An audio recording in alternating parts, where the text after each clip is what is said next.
It gives me great pleasure to introduce our third speaker for today, Dr. Ravindra Deshmukh, Professor, Design Chair of D.Y. Patel University, School of Architecture, Ambi, Pune.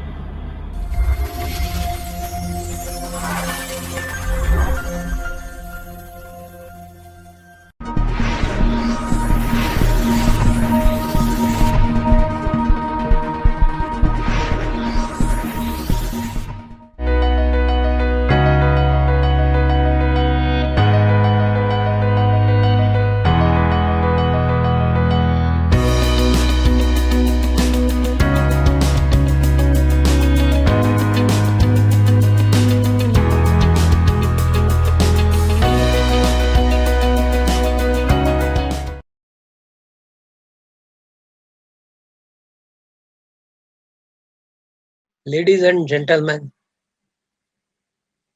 young faculty, and my dear students, Namaskar. My presentation is on ornate houses of South Canara. They are beautiful houses. They are in remote villages in the South Canara district of Karnataka, where I was for a number of years. And I keenly studied these houses for their erstwhile glamour, erstwhile robustness, and their usefulness then. Even the material study of these houses is very fascinating. Typical South Canara house features are they have thick walls, they have extensions or pada it is called, they have highly projected roof. It is because of heavy rains in that area. And they have a chowdi or a frontal veranda where the chief of the house will sit and he will discuss with the people from the village or any complainant if he would like to come there and give his complaint to him. He would like to discuss with him all those things. And of course, there will be a relaxing chair there where the headman will sit and have a public discussion. The frontal veranda is something like this. It is exquisitely carved wooden pillars, and of course, there is a relaxing chair. One of my colleague is right now sitting in that chair, and they are peculiar features of front veranda. This is a typical South Canara house, and sometimes the veranda is all around the house because the main walls need to be protected from heavy rains, and veranda is the best way of protecting the main walls from seepage or lashing of heavy rains. This is another South Canara house in the region. You will see a very high plinth. It is all because of the flash floods. The main house need to be protected from the flash floods, and that's why so many steps. Sometimes it shows the status of the headman of the house. There is a stratified arrangement, as I have told you, and we are going to see that also in a small video clip later on. But then the chief will sit on the upper level, and the complainants or other people from the villages who would like to meet him will come, and then they will occupy the lower levels for giving their complaints or giving their suggestions to the headman. Chowdi has the main features like it has got a decorative ceiling, it has got exquisitely carved stone foundation and sto- wooden pillars. These wooden pillars can be of jackwood because jackwood is very hard to carve but is extremely long lasting. But then sometimes they will have BT wood, best teak wood, or a variety of teak wood. They can have the columns carved in such durable woods. Wooden roof truss details in this house are quite typical. They have got number of rafters over which there are battens, and over the battens are laid the typical Mangalore tiles of this region. And that is how the whole composition of roof happens. Exquisite craftsmanship can be seen through the elaborate carving of the capital of wooden pillar, or even the main door frame. It's very intricately carved. That shows the status of the headman. This is a typical chieftain's house in the region. You will appreciate it has got high sloping roof. It has got veranda all around to dispel driving rains. It has got high level ventilators for convection current to escape. It has valleys, but then they are minimized so that the water can be collected in the valleys and drained off. But then their numbers are less.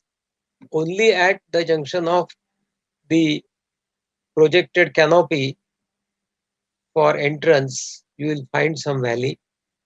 Otherwise, the valleys are mostly avoided. The entry is always welcome entry with decorative eaves drop.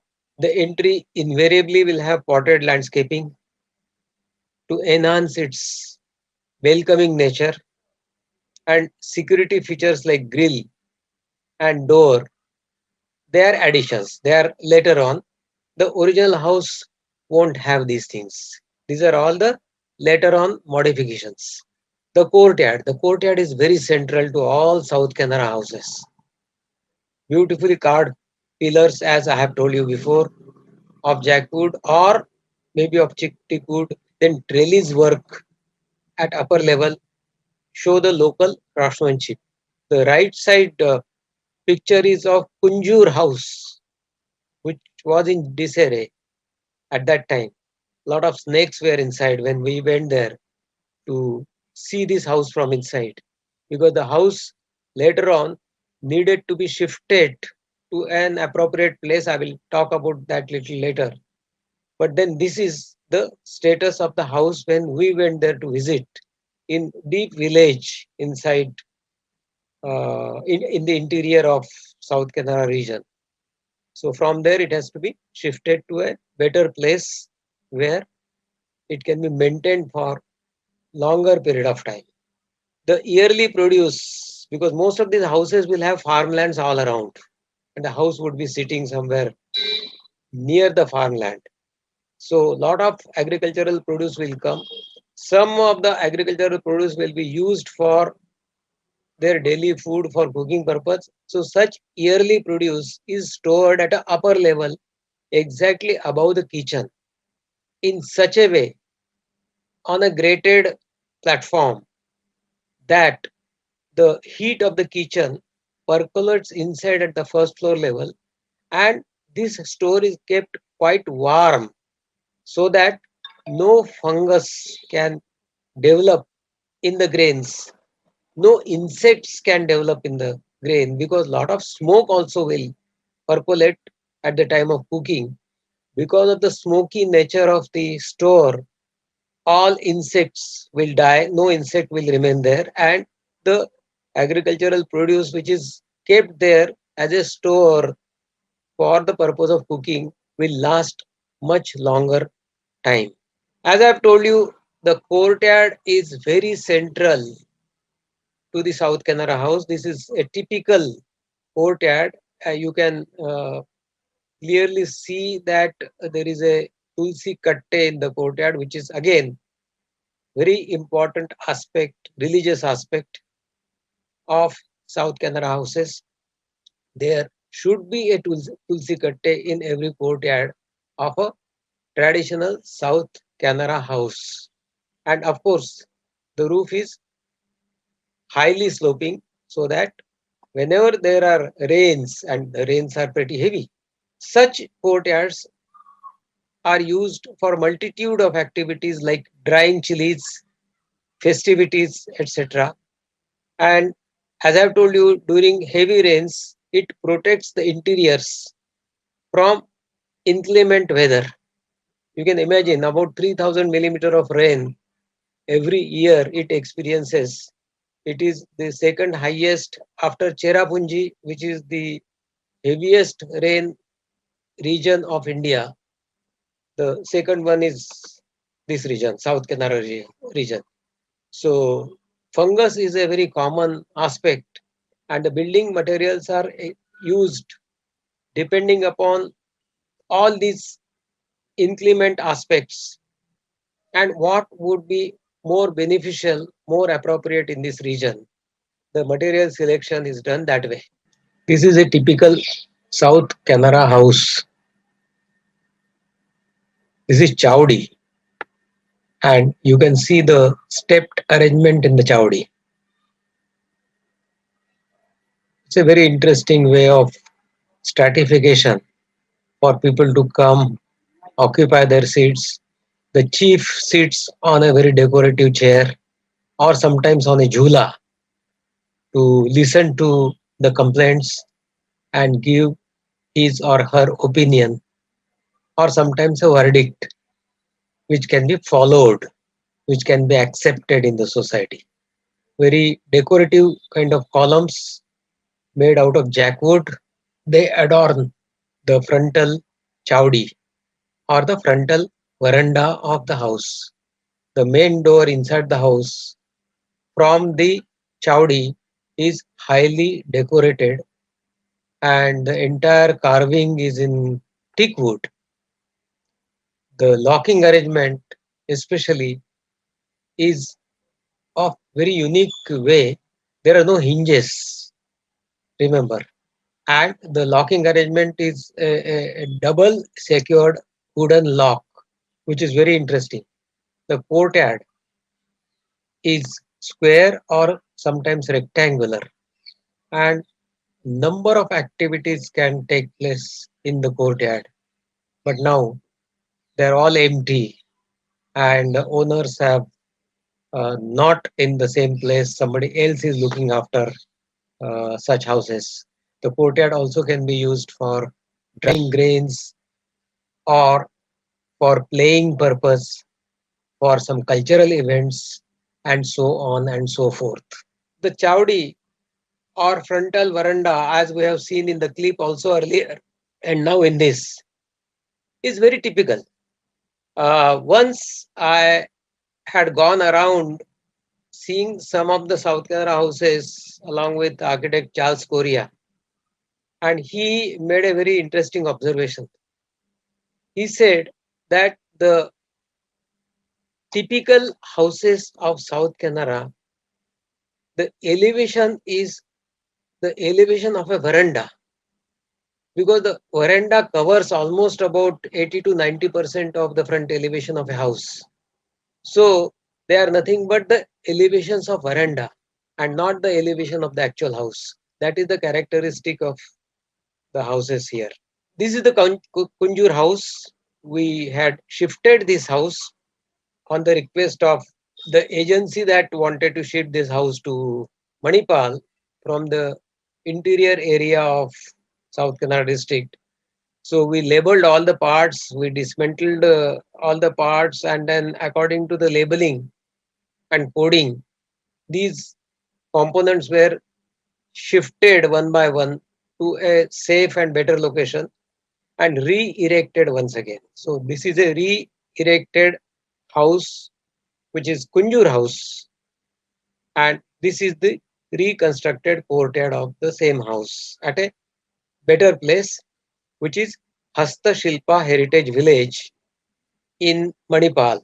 I'm going to show you one more slide on of this little later. But now the times are changing.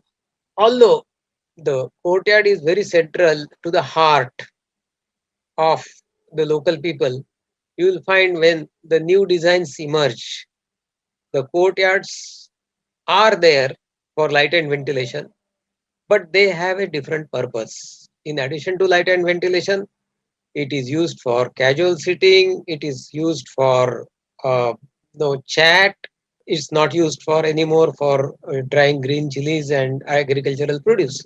Because some of these houses are now in urban areas where they are not very well connected with the agriculture.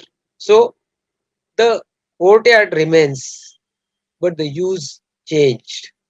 This is Pajaka Kshetra, a recent building imitating the form but now in concrete. The sloping roof is in RCC, no more in wood, and it is topped with Mangalore tiles as a now decorative feature, or maybe protection from heat because the concrete slab will heat up fast. So if there is another layer over it, then the concrete slab will not transmit heat inside. Because of that, there it is covered with Mangalore tiles, and it is also to retain the character. The pillars, instead of wood, they are now in concrete. So the architects are trying to respond to the old character with new materials and techniques. Wooden features, they are now in concrete. Earlier they were in wood, but then the local craftsmen, they are so clever. The local mestris, they are so clever that they can imitate all the wooden components in concrete. So concrete elements are the handrails of the staircase. Concrete elements are also the coffer slab, which is a typical feature of the chowdi. Concrete elements are also reflected in the columns, which from a distance you will not believe that they are not of wood. This is Hastashilpa Heritage Village in Manipal, where some of the houses from deep interiors of South Kannada district are relocated and replanted so that they can be given a new lease of life, and then it can become a museum where tourists visiting this particular region can come and experience the erstwhile built form and its environment. The left side photograph also shows how intricate the carving would be and how was the caliber of the local uh, carvers in carving so intricately. And these carvings last long because they are all done in mostly in jackwood, and jackwood is very resistant to insects and the weather conditions. So finally, the conclusion I would like to make is related to the design considerations. And what are these design considerations? Courtyard is an essential element of the built form.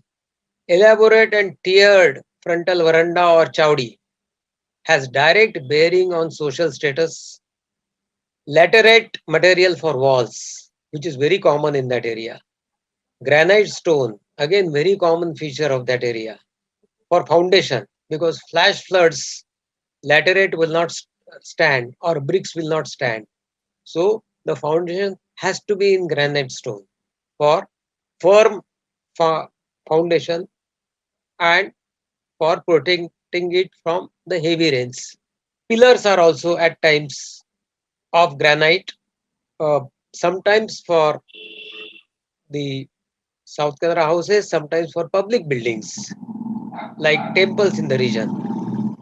Jackwood for truss and post, and red oxide for floor that breathes. Because red oxide is specifically used for floor purpose so that when there is a seepage of water, it should breathe, it should take out uh, air, and it should keep it relatively dry. And that's why there is a degree of porousness in the floor which is brought through red oxide and through beautiful polishing of the red oxide. And this needs to be seen with a newer viewpoint in today's design. Slowly, due to migration, these exquisite built forms in the hands of aged people are going into disrepair. Their rejuvenation can be through the efforts of conservation architects. So the conservation architects should come forward and look at these houses, their design considerations, their design principles, and try to find out how these houses can be protected. And the young architects who are practicing in this region, they're already adopting some of these features into their new designs. Symmetry, balance, and unity are important architectural design principles integrated in the house form. They can be studied, reinterpreted in the present day context of architectural practice. Local craftsmanship of wood carving, stone carving, floor and plaster finishing can be researched and promoted in today's context to give it a new lease of life. So, this is what I wanted to tell you.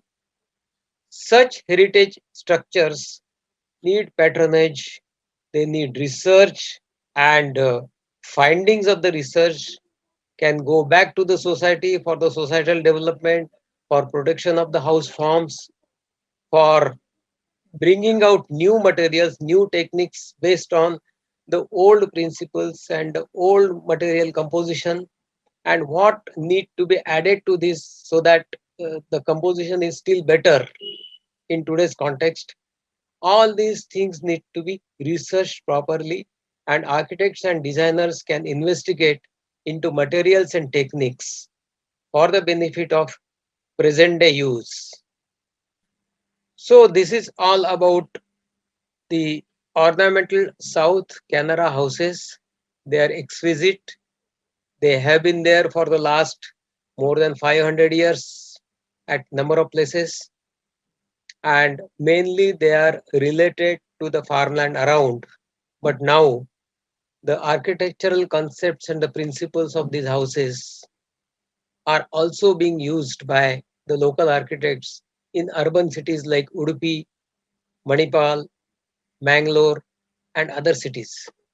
So let this tradition survive. Only thing is that the new generation should research on the building techniques and the materials then used and refine them for the present day application. Thank you.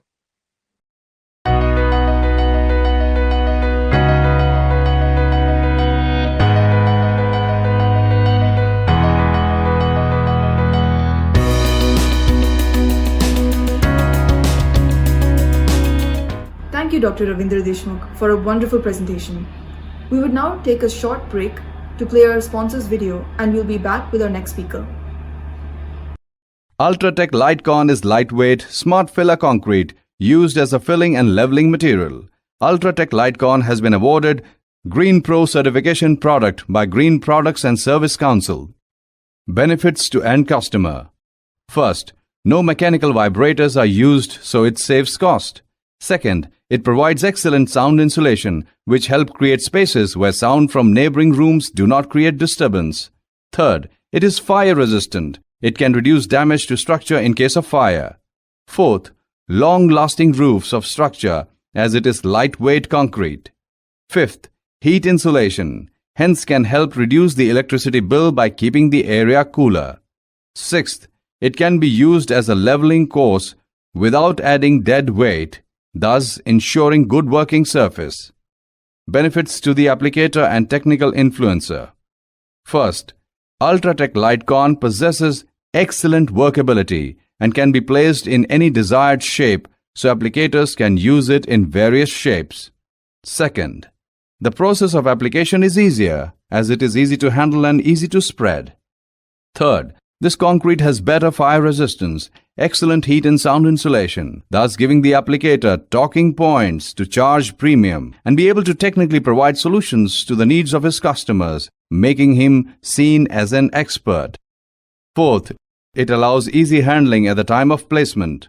Fifth, it can be applied with all traditional surface finishes, paint, tiles, carpets, etc., hence easy for the applicator to use the product.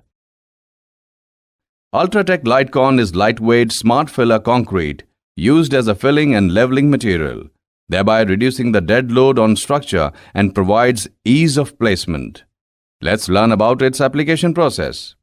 It is a concrete with lower density foam concrete or thermocol beads.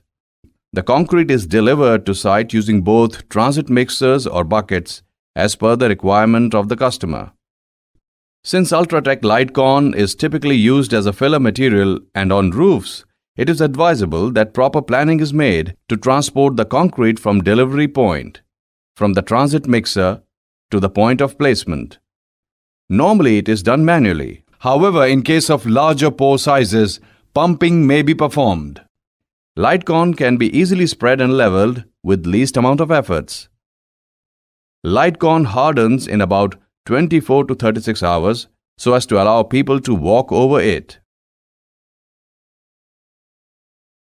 Ultratech Decor, concrete for durable aesthetic landscapes. Ultratech Decor is a patterned or imprinted concrete available in variety of shades and patterns. Benefits to the end consumer. First, available in unlimited designs, textures, patterns and colors. Thus, the customer has a variety to choose from. Second, since the product is integrated with concrete itself, the life is about 3 to 5 times longer than the traditional solutions like pavers and tiles. Third, low maintenance cost as repeated repairs are not required. Fourth, it is manufactured by using UV-resistant color hardener, which retains the true shades of the color for long.